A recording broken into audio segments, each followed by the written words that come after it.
sagrada e dar uma passada lá no Egito e entender que os magos, eles eram sábios, eles eram aqueles que estudavam as estrelas, os astros, para descobrir o destino dos homens. E portanto todo rei tinha ao seu lado um intérprete dos destinos, dos astros, aquele que estudava e descortinava o segredo dos homens. Quando nós vamos analisar lá em Faraó, quando Moisés ele vai diante de Faraó, Faraó estava ocupado com os magos de Timóteo, escrito por Paulo. Ele diz que Janes e Jambres, que a qual eram opositores de Moisés, fazendo o seu ocultismo ou fazendo o seu estudo para descobrir os seus truques mágicos, a sua magia. Magia significa técnica de manipular o que é sobrenatural. Magia não é milagre. Milagre causa espanto e admiração. Milagre, portanto, ele faz o sobrenatural acontecer e não temos explicações físicas para explicar o milagre. Magia, nós temos a explicação física, o ocultismo que está por trás daquilo que acontece. Meus queridos irmãos, quando nós vamos analisar o texto sagrado lá de Daniel, quando Deus tira eles para o cativeiro, quando Babilônia leva Israel ou Judá para o cativeiro, nós vamos observar que Daniel era o chefe dos magos. Mas como assim? Daniel ele passa a ser o chefe dos sábios, aqueles homens que estudavam as estrelas, a astrologia. E Daniel, como profeta, como vidente de Deus, ele tornou-se sábio e tenha descortinados a Bíblia Sagrada para estes astrólogos. É só para você entender, como os magos do Oriente Anatólia, ou seja, vem da Pérsia, lá hoje onde é o Irã, como eles ficaram sabendo, primeiro do que Herodes, primeiro do que os sacerdotes que faziam parte da religião, como esses homens ficaram sabendo que ia nascer o Messias, e que o Messias havia nascido ou ia nascer. Nós temos que entender que nesse momento da história, Daniel estava dizendo lá no reino da Pérsia, que haveria profecia e que existia profecias, que nasceria o Messias, o ancião de dia, aquele que mudaria a história, aquele que mudaria o homem, aquele que ia mudar a tua vida, assim como mudou. Portanto, Daniel começa a colocar aquilo que ele acreditava através dos profetas. Ele vai descortinar as profecias, porque Daniel também estudava as profecias. Ele pega o livro de Jeremias e começa a preocupar-se, a dizer: Senhor, já faz 70 anos e a profecia diz que em 70 anos Israel será libertado do cativeiro. Mas neste momento Deus estava preparando os gentios para anunciar aquele que viria, aquele que era a estrela. Quando nós analisamos a Bíblia Sagrada, lá no livro do Êxodo, nós vamos ver que Balaão, ele disse o seguinte: nascerá uma estrela, vai levantar de Jacó. Quando nós analisamos o texto sagrado, nós vamos encontrar a Bíblia dizendo: ele é a estrela da manhã. E portanto, esses homens estudavam o tempo, estudavam os dias, quando nasceria o rei dos judeus. Quando nós vamos analisar neste momento da história, eles buscam nas profecias, eles buscam nos seus estudos astrológicos, não no sentido ocultismo e feitiçaria, não nesse sentido, mas no conhecimento filosófico. Eles eram chamados de sábios daquela época, homens entendidos, homens que buscavam a revelação através da razão. E portanto, Deus revela para os magos o mais magnífico, que é os sacerdotes, que é os escribas, que viviam dentro da Bíblia Sagrada da Torá, não descobriram o momento do nascimento. Diz a Bíblia Sagrada, escrito por Mateus, que eles ficaram perturbados, tanto os sacerdotes, tanto como Herodes ficaram perturbados. Sabe por quê, querido? Quando você vai ler a Bíblia Sagrada, nós vamos encontrar vários Herodes na Bíblia, e você fica confuso, mas Herodes morreu aqui, ali aparece Herodes morrendo novamente. O que acontece? Herodes ali, Herodes acolá. Herodes era uma dinastia. O Herodes que a qual Jesus nasceu chama-se Herodes o Grande, o Máquino, aquele que a qual era o rei dos judeus, que não era para estar ali, mas devido ao poder político político, que seu pai tinha arrumado com Roma. Ele é colocado no rei da Judéia, e ele sabia, porque ele era idumeu, ele era descendente de Edom, que Esaú era primo de Israel, e portanto, querido, ele sabia que Israel esperava um Messias. Por isso que é perturbado a sua mente, entra em aflição, entra em desespero, porque ele sabia que Mariana, que a qual ele era casado, era uma judia, e muitas vezes ela dizia: eu espero um Messias que vai restituir a vida, que vai trazer paz para Israel. Ele sabia que essa Mariana era judia e cria na presença daquele que fez os céus e a terra. Ele sabia que Israel buscava um Messias para a sua libertação. Herodes não era leigo, por isso que ele fica aflito. Ele manda buscar os sacerdotes e os escribas. Os sacerdotes, nós temos que entender neste período, para você entender a questão bíblica, de Malaquias a Mateus, nessa parte branca da Bíblia, é um simbolismo para você entender. Existem 400 anos de história que a qual o profeta calara-se, Deus calara diante dos homens.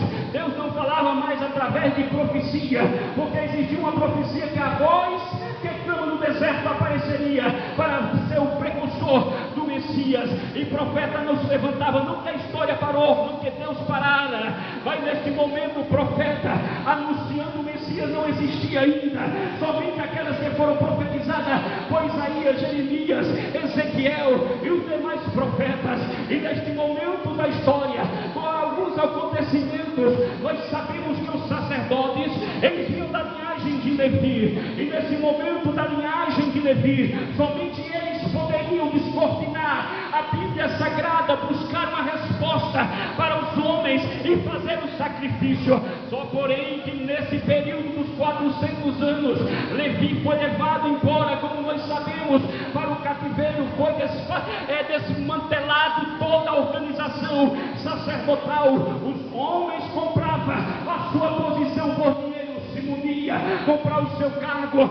Já não tinha mais a vocação, já não tinha mais a machia de Deus, já não tinha derramamento da unção de Deus, mas os homens era devido à sua aristocracia, devido ao seu poderio, devido ao seu poder econômico. E lá estava os saduceus levantando neste momento como sacerdotes de Israel, e também os fariseus que a qual eram aqueles puritanos, aqueles legalistas religiosos, aqueles que vinham não para adorar, mas que eles vinham, senhores, para observar, aqueles que não estavam praticando a lei. E neste momento ele começa a buscar os sacerdotes saduceus e os sacerdotes fariseus para uma explicação. Escribas era aquele que era doutor na lei, era um advogado, era aquele que conhecia as escrituras sagradas, é aquele que fazia a interpretação da Bíblia Sagrada, é aquele que disse para Herodes: Herodes, Miqueias deixou escrito que Belém, que Efrata, ela não é menor das capitais de Judá, porque dela nascerá o Rei dos Reis e o Senhor dos Senhores.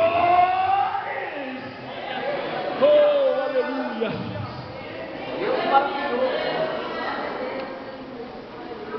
E os magos vêm, querido. O que chama a minha atenção, que eram gentios, não andava de Bíblia na mão, e tiveram conhecimento do nascimento de Jesus. Diz os historiadores, o Irã hoje para Israel, no máximo 3 dias de viagem, mas nesse momento em que as estradas não eram como hoje, em que eles tinham que andar de camelos, tinha que ser uma comitiva, porque tinha muitos ladrões. Ele precisava enfrentar uma jornada. E o que chama a minha atenção é que quando ele sai do Irã, da Pérsia, são 2 anos de caminhada, com o objetivo de adorar aquele que é o Rei dos Reis. Agora eu pergunto para você, como nós tiramos da Bíblia Sagrada aquilo que ela não está dito que os reis vieram adorar? De onde nós tiramos isso? A Bíblia Sagrada, no livro do Salmo 72, diz na figura de Salomão que todos os reis da terra viriam adorar, trazer incenso, trazer mirra E adorar a Salomão é prostrar-se diante de Salomão, prefigurando um simbolismo para o Messias. Por isso que os pregadores dizem que estes reis, que a qual esses magos que vieram lá do Oriente, eram reis que vieram cumprir uma profecia do Salmo 72. E se isso é verdade, ele estava declarando para Israel que ele é rei dos reis e senhor dos senhores, e até os reis têm que adorar, têm que adorar, têm que adorar, porque ele está acima de todas as coisas. Esta mensagem foi esta missão que eles passaram para os israelitas, foi essa missão que eles passaram, que eles eram adoradores. Adorador significa prostineu, ou seja, lamber os pés, mas não é só no sentido de cair os pés e lembrar, é aquilo que Jesus disse, é perdoai 70 vezes 7, amai o teu próximo como a ti mesmo. Oh, aleluia, isso é adoração, é ser humilde de coração, é adorar aquele que fez os céus e também a terra, é reconhecer que ele é o Senhor da tua vida e que ele está sentado em um patamar que você não está. E nós temos que reconhecer que somos pó e que somos cinza, e portanto, querido, vai vir uma história de Herodes Estilcante, que ele era tão cruel, tão violento, e a qual a Bíblia diz que ele queria adorar, uma adoração falsa, porque eu vou te contar como era Herodes. Herodes tinha várias mulheres, e as suas mulheres ele matavam, porque desconfiavam do seu poder. Ele matava os seus filhos, porque era um homem violento. Ele usava a violência psicológica, doméstica, que a qual nós muitas vezes usamos hoje lá no nosso lar, que nós muitas vezes escravizamos a mente daquele que está do nosso lado, colocando violência psicológica e moral. Herodes, devido ao seu poder, ele passava por cima e de todos. Diz a história, Flávio Josefo, que Herodes tinha um câncer que comia o seu intestino, e diz que vermes comia os seus órgãos genitais, e portanto ele gritava de dores insuportáveis, mas a maldade do coração dele não se afastava. Diz o historiador Flávio Josefo que ele disse para sua irmã: olha, faz o seguinte, coloque todos os anciãos judeus em um lugar, e quando eu morrer, matai-os, para que Israel possa chorar a minha morte. O homem era cruel, mas ele disse: eu quero adorar, porque ele planejava mal, querido. Satanás, ele é astuto, ele quer planejar, ele tem métodos para destruir a tua vida, mas tem uma palavra de Deus para você, que as portas do inferno não prevalecerá contra a tua vida, porque ele é o rei dos reis, do Senhor dos senhores. Aleluia!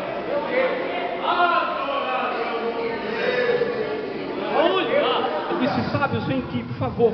Secretamente, ele disse: quando vocês viram essa estrela? Kepler dizia o seguinte, que era uma conjunção de Júpiter e Saturno, um fenômeno natural, e que apontava para o nascimento de um rei. E portanto, nesse momento, por isso que eles entenderam que ia nascer o rei dos judeus. E eles perguntam: onde vai nascer o rei dos judeus? A profecia responde: em Judá, em Belém da Judéia. Ele vai lá. Vocês entenderam uma coisa? Eu quero deixar bem claro: evangelho significa boas notícias, boas novas e transmissão de boa notícia, e tem um pagamento para quem traz boas notícias.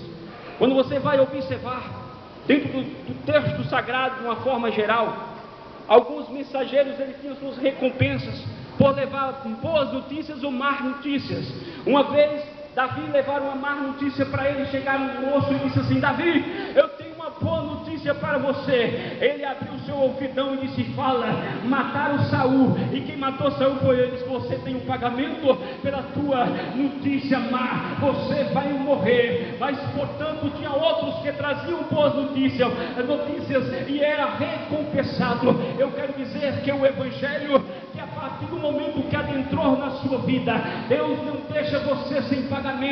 Pode ter certeza que Deus vai pagar a boa notícia que você leva para o seu vizinho. Quando você diz: Jesus salva, quando você diz: dar para o seu amigo: Jesus cura, Jesus expulsa demônios, Jesus liberta, Jesus faz isso, Jesus faz aquilo, porque você vai ter uma recompensa do céu, você tem um nome escrito no livro da vida, porque o mensageiro de boa notícia, de transformação de vida.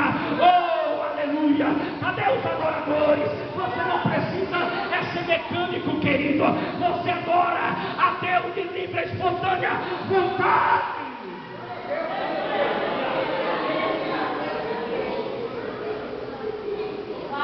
Você é um adorador. Senhor, muito obrigado. Você não é forçando muito. Aleluia, glória a Deus. Você é um mago, é um sábio. É aquilo que Jesus disse assim, queridos. Só para você entender, ele chamou os seus discípulos e disse: ei, gente, hoje eu vou transformá-los em removedores de montanhas. Eu nunca vi nem Jesus transportar montanha de um lugar para o outro, mas ele disse para os seus discípulos: olha, vocês são removedores de problemas. Vocês são aqueles que vão apacentar famílias. Vocês são aqueles que irão curar. Vocês são aqueles que vão abençoar. Vocês são aqueles que vão levar a salvação, que vão remover a pedra do coração de muita gente para ir para o céu de glória. Oh, aleluia! Oh, queridos, quantos de nós já deixamos de sermos removedores de montanhas? Já não temos mais vontade de tirar a pedra do coração das pessoas, da sociedade, que a qual está corrompida. Quantas vezes nós nos tornamos Herodes, adoradores sem adoração, adoradores sistemáticos, adoradores viciados, quando alguém nos dá o comando. Não, você não é adorador de comando, você não é adorador sistemático, você é adorador porque o seu nome está escrito no céu, no céu, no céu de glória. Oh, aleluia! Muito obrigado, Senhor Deus, nessa noite, Pai. Você é adorador. Aleluia! Agora eu vou te levar para os personagens principais da história. São 5 personagens: os magos, Herodes, os sacerdotes, Jesus e você. Nós aprendemos quem são os magos, de onde vieram, o que faziam,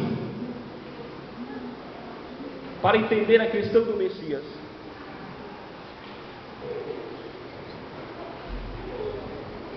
E o personagem principal chama-se Jesus. Deus, uma certa vez, todos nós sabemos disso, ele entra no jardim do Éden e ele faz uma promessa.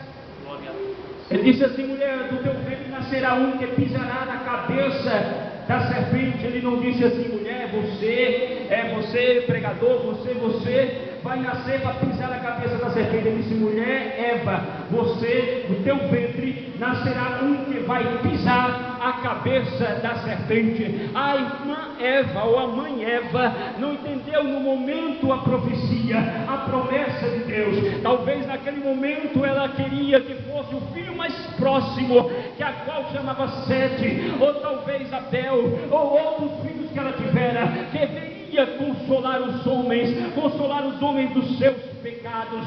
Pecado, como eu tenho o costume de dizer, é transgredir contra as ordens de Deus, é errar o alvo. E o homem estava errando o alvo todos os dias, atirando no alvo errado, mas tinha uma promessa lá no livro do Gênesis, lá no livro do Éden, que a qual nasceria um que pisaria a cabeça da serpente. E diz a Bíblia Sagrada que a história passou, e lá em Ur dos Caldeus, lá na Mesopotâmia, onde hoje é o Iraque, pertinho do Irã, e portanto Deus prata no ouvido de um homem que era adorador de Marduk, dos deuses daquela terra, e diz: Abraão, sai do meio da tua parentela e vou te colocar numa terra em que você não sabe, mas da tua família vai nascer um que vai abençoar todas as famílias da terra. Abraão, ele obedeceu a voz daquele Deus que ele não conhecia, conhecia,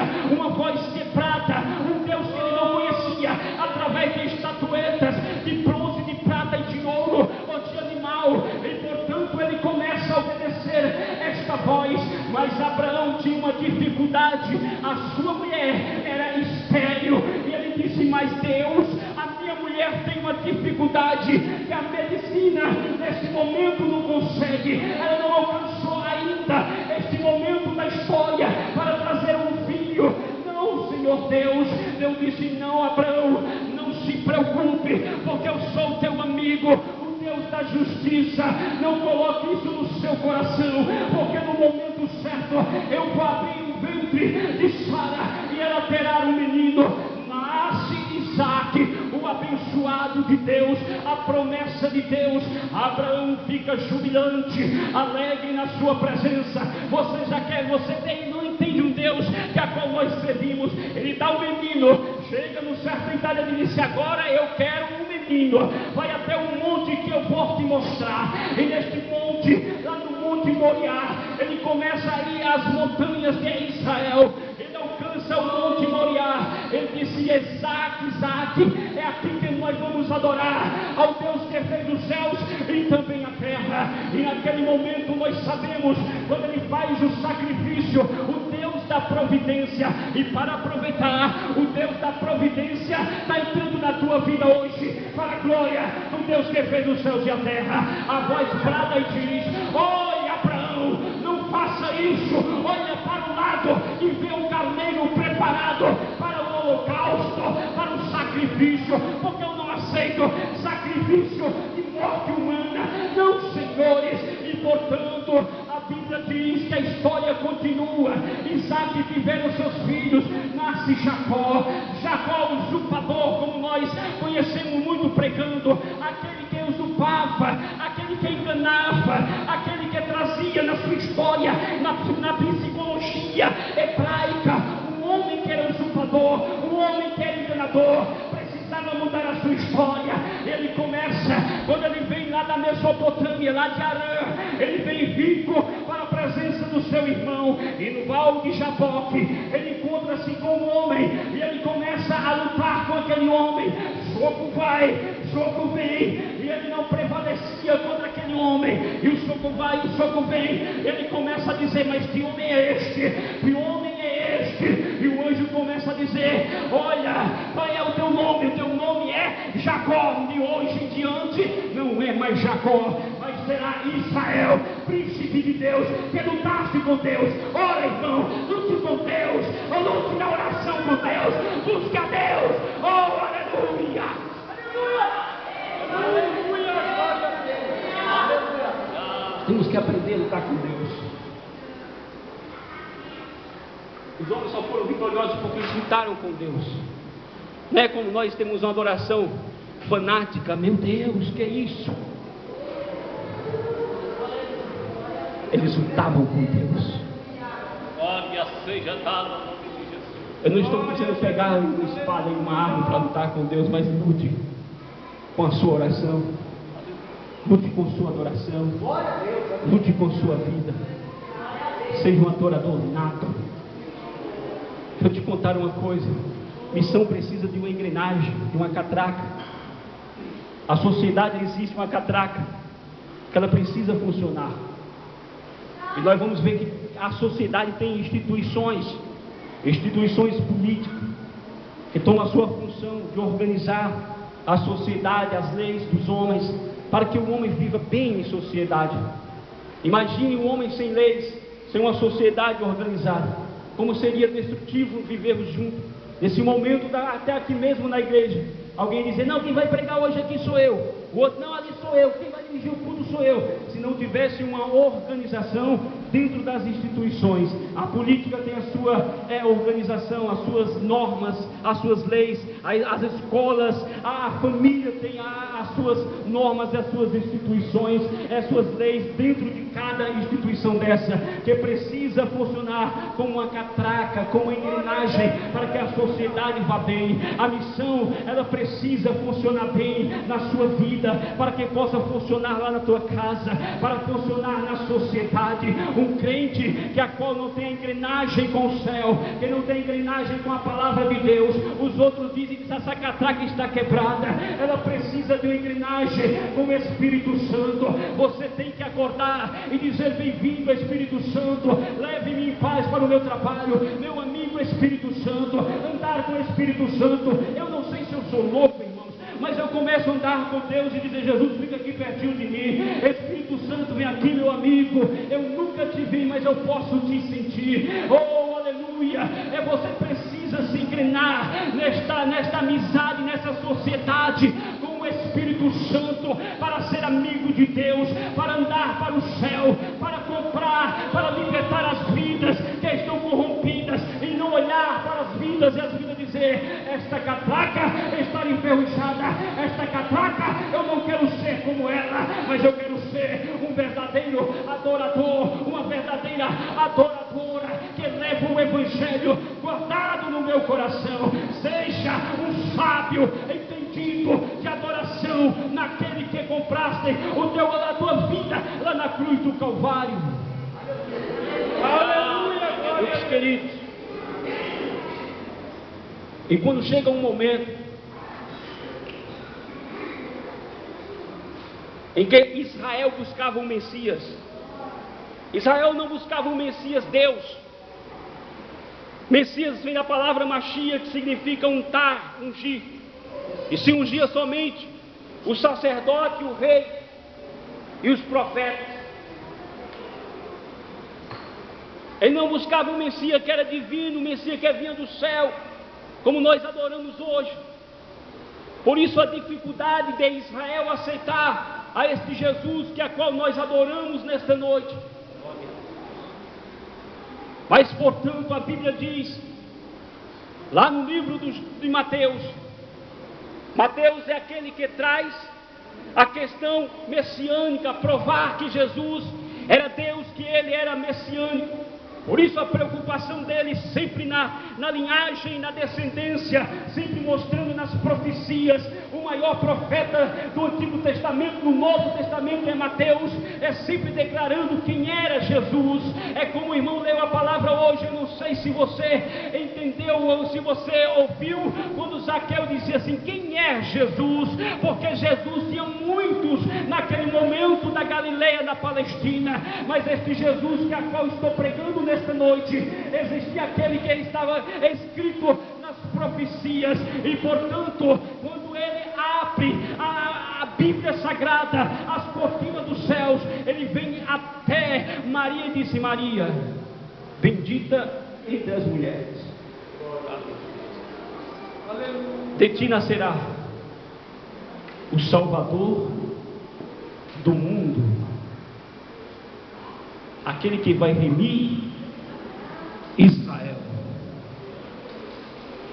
Se você analisar, uma vez eu preguei sobre a genealogia, sempre tem um costume de colocar assim: se o meu nome é Francisco, tem um costume, né? Francisco 2, José, filho, o seu que neto. Sempre você está trazendo a lembrança do nome de um descendente seu, daquilo que você gosta. No coração de Maria estava aceso também: qual vai ser o nome do menino? Vou dar o nome do menino José, Jacó, Abraão, Isaac. O anjo diz para ela: Maria, não se preocupe, o nome do menino está escolhido no céu, e o seu nome chama-se Jesus, Salvador, aquele que é o Machia, o Messias de Israel, aquele que vai purificar e libertar os homens, que vai mudar a história do planeta Terra, vai mudar os tempos e a história do homem. Maria, não se preocupe, porque desde a fundação do mundo ele foi escolhido como cordeiro para morrer pelos seus pecados. Jesus, ele é eterno, ele é Senhor dos senhores, ele é Deus, ele é divino, ele é Salvador, ele é o Alfa, ele é o Ômega, ele é o bom pastor, ele é o Nazareno onipotente, poderoso, todo-poderoso, o Nazareno, Rei dos Reis, o Salvador, aquele que é Jesus, Manuel, aquele que veio para fortalecer aquele que foi no Calvário justo, o grande Emanuel, o Deus conosco, que vem para te salvar e para te libertar. Ele vem salvar a sua vida, queridos. Ele vem premiar a tua vida com a salvação. Salvação significa livramento. Livramento não de perigo, não de um buraco, mas livramento da tua alma que estava indo para o inferno. A tua alma que estava sem destino. A tua alma que não tinha, a tua vida que não tinha uma história. E hoje Ele mudou a tua história.